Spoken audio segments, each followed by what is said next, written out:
कैसे हैं आप लोग। तो डिजिटल कंप्यूटर एकेडमी के इस नए चैनल पे आप सभी स्टूडेंट का स्वागत है। तो अब हम लोग इस चैनल पे देखने वाले हैं टाइप ऑफ कंप्यूटर। इसके पहले वाले वीडियो में हम लोगों ने पूरा जनरेशन ऑफ कंप्यूटर तक कवर कर लिया है और आज हम लोग स्टार्ट करेंगे टाइप ऑफ कंप्यूटर। तो चलिए, वीडियो शुरू होने से पहले आप लोगों को हम एक चीज़ बता दें कि आप हमारे चैनल पे अगर नए हैं तो आप हमारे चैनल को सब्सक्राइब करें, शेयर करें और लाइक करें। तो चलिए, आज का जो टॉपिक है टाइप ऑफ कंप्यूटर, उसको हम लोग यहाँ से करते हैं स्टार्ट।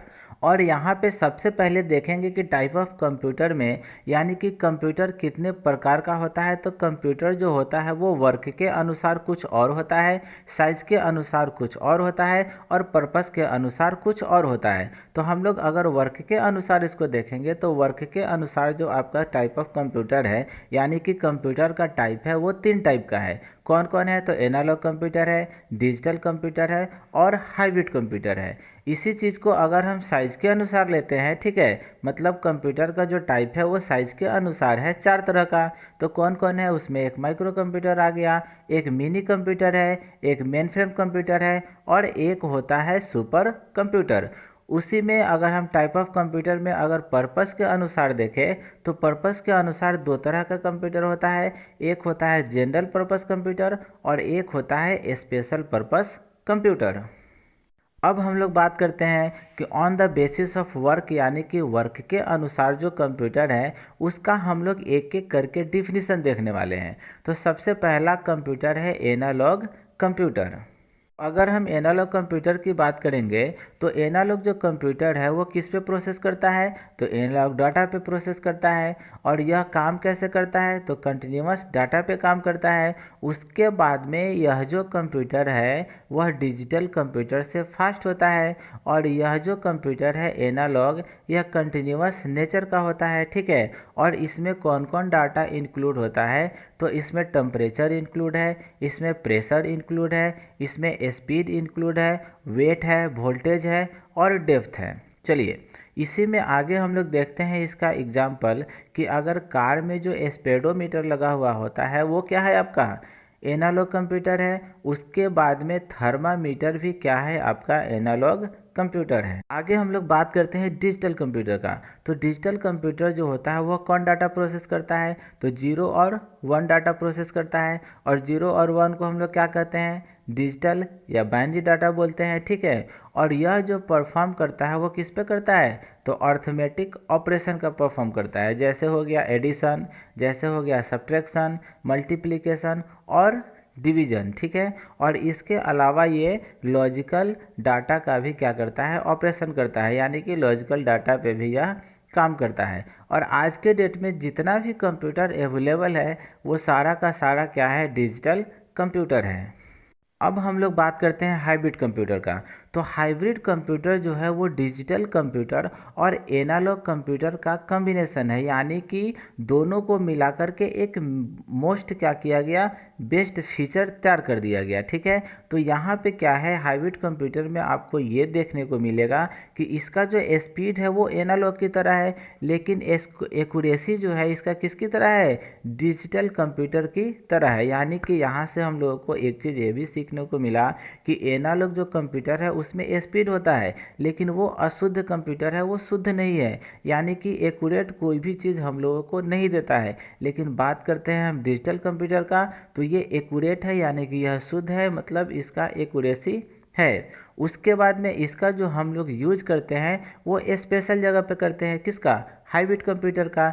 जैसे यहाँ पे एग्जांपल में एक हम लोग देख रहे हैं कि अगर पेट्रोल पंप पे जो प्रोसेसर, पेट्रोल पंप पे जो मशीन लगा हुआ है, ठीक है, वो क्या करता है? एक तरफ से फ्यूल देता है और एक तरफ से प्राइस वैल्यू भी देता है, ठीक है। तो यह जो आपका कंप्यूटर है वो क्या है? हाइब्रिड कंप्यूटर है। चलिए, यहाँ पे अगर हम दोनों कंप्यूटर के बारे में अगर डिफरेंस देखते हैं डिजिटल और एनालॉग का, ठीक है, तो आपको दिख रहा है यहाँ पे कि ये क्या है, डिजिटल डाटा पे काम करता है और एनालॉग एनालॉग पे काम करता है। उसके बाद में डिजिटल कंप्यूटर जो होता है वो क्या करता है, डिजिटल कंप्यूटर को काउंट करता है, मतलब काउंट करता है डिजिटल कंप्यूटर, ठीक है। और यह क्या करता है, मेजर करने का काम करता है। डिजिटल कंप्यूटर स्लो होता है लेकिन एनालॉग कंप्यूटर क्या होता है, फास्ट होता है। उसके बाद में डिजिटल कंप्यूटर का जो एक्यूरेसी होता है यानी कि शुद्धता होता है वो बहुत ही हाई होता है, ठीक है। लेकिन एनालॉग कंप्यूटर का जो एक्यूरेसी है, शुद्धता है, वो क्या है, हाई नहीं होता है, उसका होता है लेस। अब हम लोग बात करते हैं साइज़ के अनुसार, यानी कि साइज़ के अनुसार कंप्यूटर कितने तरह का था, तो यहाँ पे 4 तरह का है। माइक्रो है, मिनी है, मेन फ्रेम है और सुपर कंप्यूटर है। तो इसमें सबसे पहले हम लोग बात करते हैं माइक्रो कंप्यूटर का, ठीक है। तो माइक्रो कंप्यूटर में जो लगा हुआ होता है वो माइक्रो प्रोसेसर होता है। इसलिए यह जो कंप्यूटर होता है वो क्या होता है, सबसे छोटा कंप्यूटर है। और यह इतना छोटा है कि हम लोग स्टडी टेबल पे इसका यूज कर सकते हैं और ब्रीफ केस में लेकर के कहीं भी जा सकते हैं। अब हम लोग बात करते हैं यहाँ पे किसका, मिनी कंप्यूटर का। तो मिनी कंप्यूटर जो होता है वो मेन फ्रेम से छोटा होता है, ठीक है, और माइक्रो कंप्यूटर से बड़ा होता है। और मिनी कंप्यूटर का जो स्टोरेज कैपेसिटी है, ठीक है, यानी कि डाटा को स्टोर करने का जो कैपेसिटी है वो क्या है, बहुत ही हाई है। जैसे एग्जांपल में हम लोग यहाँ पे देख रहे हैं एप्पल कंप्यूटर। अब हम लोग बात करते हैं मेन फ्रेम कंप्यूटर का। तो मेन फ्रेम कंप्यूटर क्या है, बहुत ही बड़ा कंप्यूटर है। इसका मतलब ये नहीं है कि रूम इतना बड़ा, घर इतना बड़ा, ठीक है। इसमें स्टोरेज कैपेसिटी जो है ना वो बहुत बड़ा है, ठीक है। इसलिए इसका यूज हम लोग कहाँ पे करते हैं, तो इंडस्ट्रीज़ में करते हैं, बैंकिंग सेक्टर में करते हैं, ऑर्गेनाइजेशन में करते हैं और एडवांस साइंटिफिक रिसर्च में भी करते हैं, ठीक है। अब यहाँ पे हम लोग देखते हैं सुपर कंप्यूटर। तो सुपर कंप्यूटर जो होता है वो बहुत ही मोस्ट पावरफुल कंप्यूटर है और यह देखने में बहुत ही बड़ा कंप्यूटर है, ठीक है। और इसका हम लोग यूज़ कहाँ पे करते हैं, तो स्पेस रिसर्च में इसका यूज़ करते हैं। उसके बाद में वेदर चेक करने में करते हैं, फोरकास्टिंग में करते हैं और रोबोटिक्स में कहते हैं, ठीक है। और हमारा जो पहला कंप्यूटर था, ठीक है, यानी कि जो पहला कंप्यूटर बना था उसको भी क्या कहा गया, सुपर कंप्यूटर ही कहा जाता था। अब हम लोग बात करते हैं पर्पस के अनुसार, यानी कि पर्पस के अनुसार आपका 2 कंप्यूटर है, एक है जनरल पर्पस कंप्यूटर, एक है स्पेशल पर्पस कंप्यूटर। तो जनरल यूज के लिए, सिंपल यूज के लिए जिस कंप्यूटर का हम लोग क्या करते हैं, यूज करते हैं, वो आपका जनरल पर्पस कंप्यूटर हो गया। और इसी में स्पेशल पर्पस के लिए जिस कंप्यूटर का हम लोग यूज करते हैं वो क्या हो गया, आपका स्पेशल पर्पस कंप्यूटर हो गया। चलिए, अब हम लोग बात करते हैं रैम का। तो सबसे पहले रैम का हम लोग फुल फॉर्म जान लेते हैं। रैम का जो फुल फॉर्म होता है वो होता है रैंडम एक्सेस मेमोरी।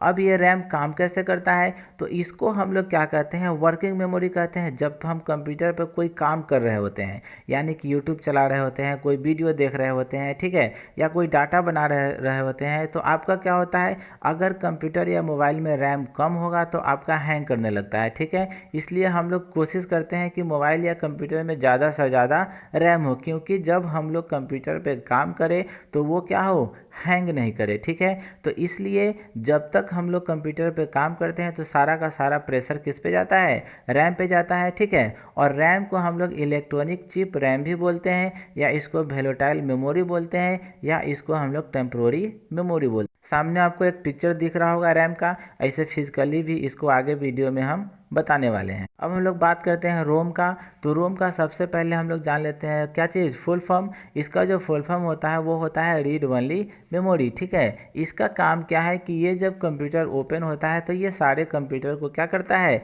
एक बार रीड कर लेता है। उसके बाद में हम लोग बात करते हैं हार्ड डिस्क का, ठीक है। तो हार्ड डिस्क क्या होता है, यह एक स्टोरेज मीडियम है जिसमें जितना भी डाटा हम लोग बनाते हैं, जितना भी वीडियो बनाते हैं, जितना भी ऑडियो हम लोग बोलते हैं, ठीक है, वो सारा का सारा डाटा इसमें हम लोग क्या कर सकते हैं, स्टोर कर सकते हैं।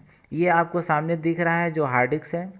उसके बाद में हम लोग बात करते हैं मदरबोर्ड का, ठीक है। तो मदरबोर्ड को हम लोग क्या कहते हैं, कंप्यूटर का बैकबोन बोलते हैं, ठीक है। अगर मदरबोर्ड नहीं रहे तो आपका कंप्यूटर चलना मुश्किल है, यानी कि जितना भी अटैच होता है, चाहे वो कीबोर्ड हो, चाहे वो मॉनिटर हो या माउस हो, तो सारा का सारा किससे अटैच होता है, जाकर के मदरबोर्ड पे ही अटैच होता है। बिना मदरबोर्ड का आपका कंप्यूटर नहीं चल सकता है, ठीक है। इसलिए कंप्यूटर में मदरबोर्ड का बहुत ही बड़ा रोल है। इसलिए हम लोग कंप्यूटर में जो मदरबोर्ड लगा हुआ होता है उसको क्या कहते हैं, कंप्यूटर का बैकबोन कहते हैं। यहाँ पे सामने आपको क्या है, मदरबोर्ड दिख रहा है, यही क्या है आपका मदरबोर्ड।